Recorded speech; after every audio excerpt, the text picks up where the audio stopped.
Okay, this is a speedrun attempt to make a better arrow than Avowed. What I'm using for this is going to be the first-person demo mode of Unreal 5. Basically, anybody can pop this open and work with it. There's a blueprint version, a C++ version.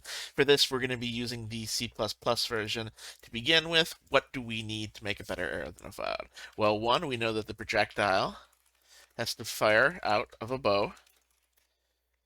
That's pretty straightforward. We're going to use a gun for this because I'm lazy. I don't feel like making a bow or an arrow or anything. It destroys after X time. That's basically what a good projectile does, so it doesn't take up memory space. Um, Stick to walls or things when it hits them, like an arrow would. And projectile, to be better, should fall from gravity.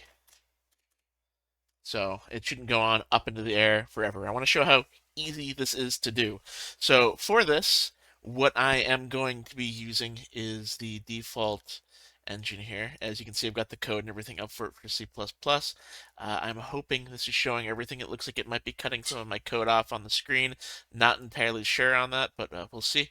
Nope, that looks good. So I've got it loaded up here. This is the default project. Let's pop into it.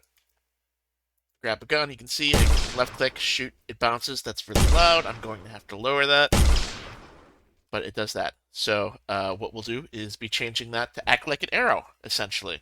So let's see what happens. To begin, I will start the timer now. Okay, let us go ahead here and let's change the sound because the sound is way too loud, so we'll turn that down to 0.2. Let's up the pitch to, I think we can go up to 5. No, 4. Okay, 4. Let's see how that sounds. Make it sound more like an arrow here, just because I'm lazy, but I wanted to make it a little better. Okay, good enough. Let's close out of this and let's go into code and try to figure out what we can do here to make that sound more like an arrow. So I'm going to pull up the code and we will see what we can do here. Now, currently, it comes pre-built with this stuff in here.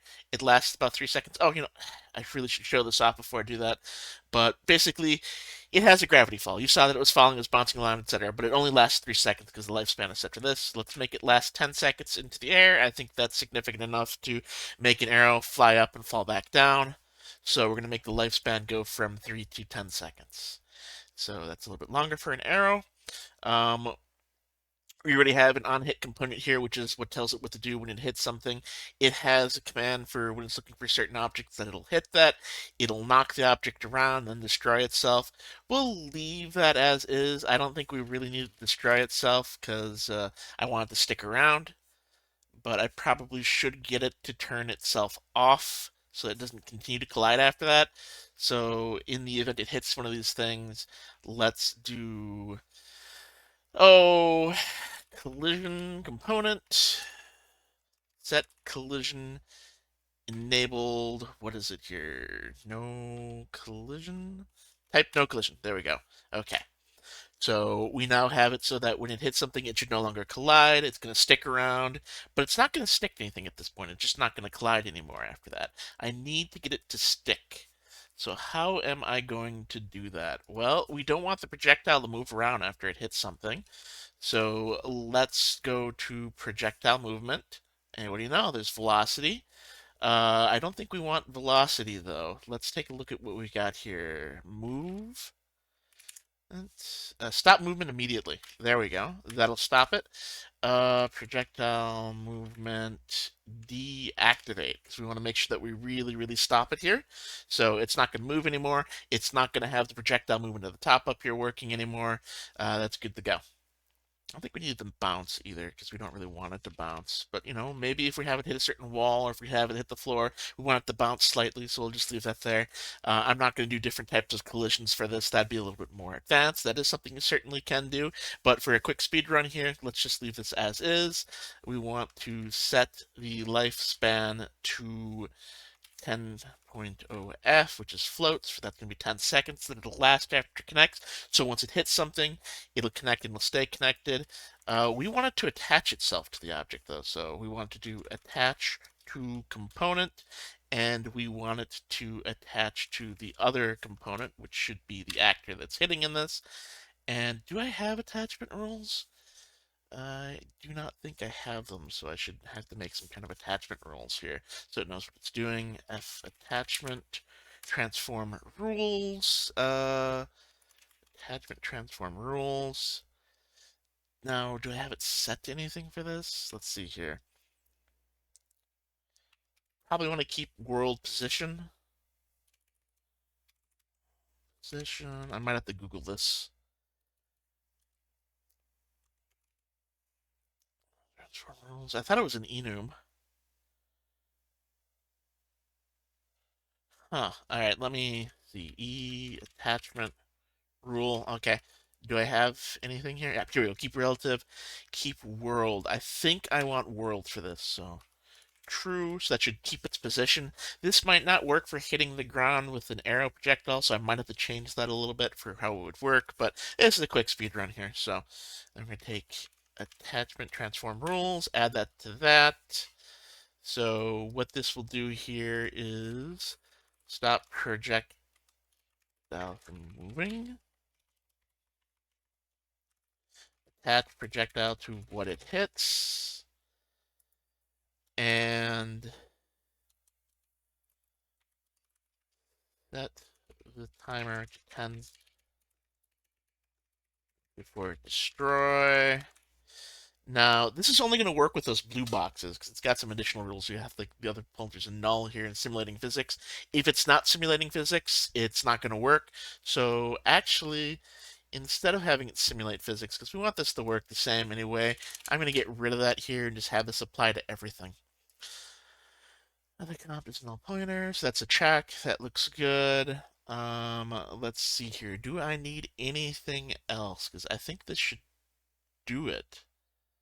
And it can disable collision so that after it hits, it won't, like, if something else runs into it, it's not going to try to stick to that. It's just going to stick to its single target.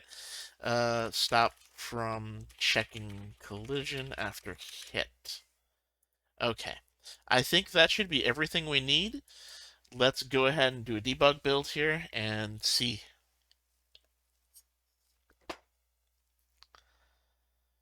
Whew. Now, if I did this right, we're going to have the impulse. That might cause some issues with knocking things around. So I might want to remove the impulse.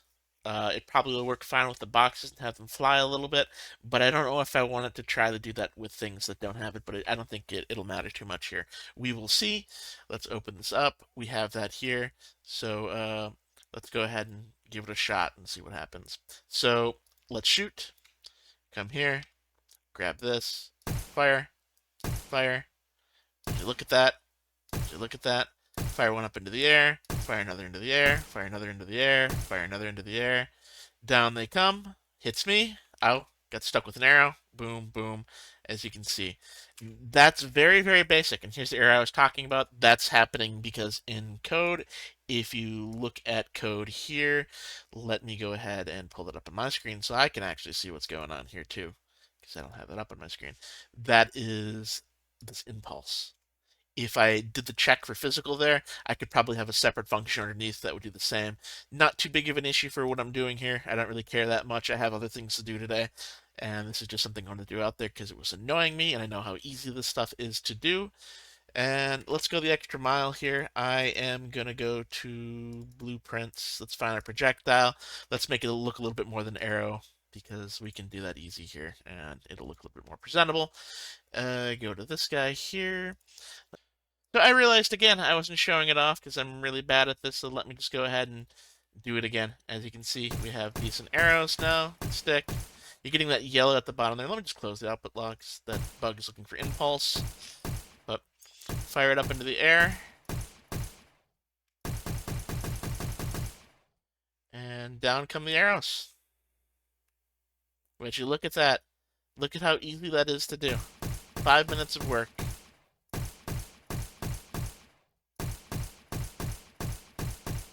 And obviously you can change the impulse and those other things. They're easy to do. Some simple math, simple changes in the menu.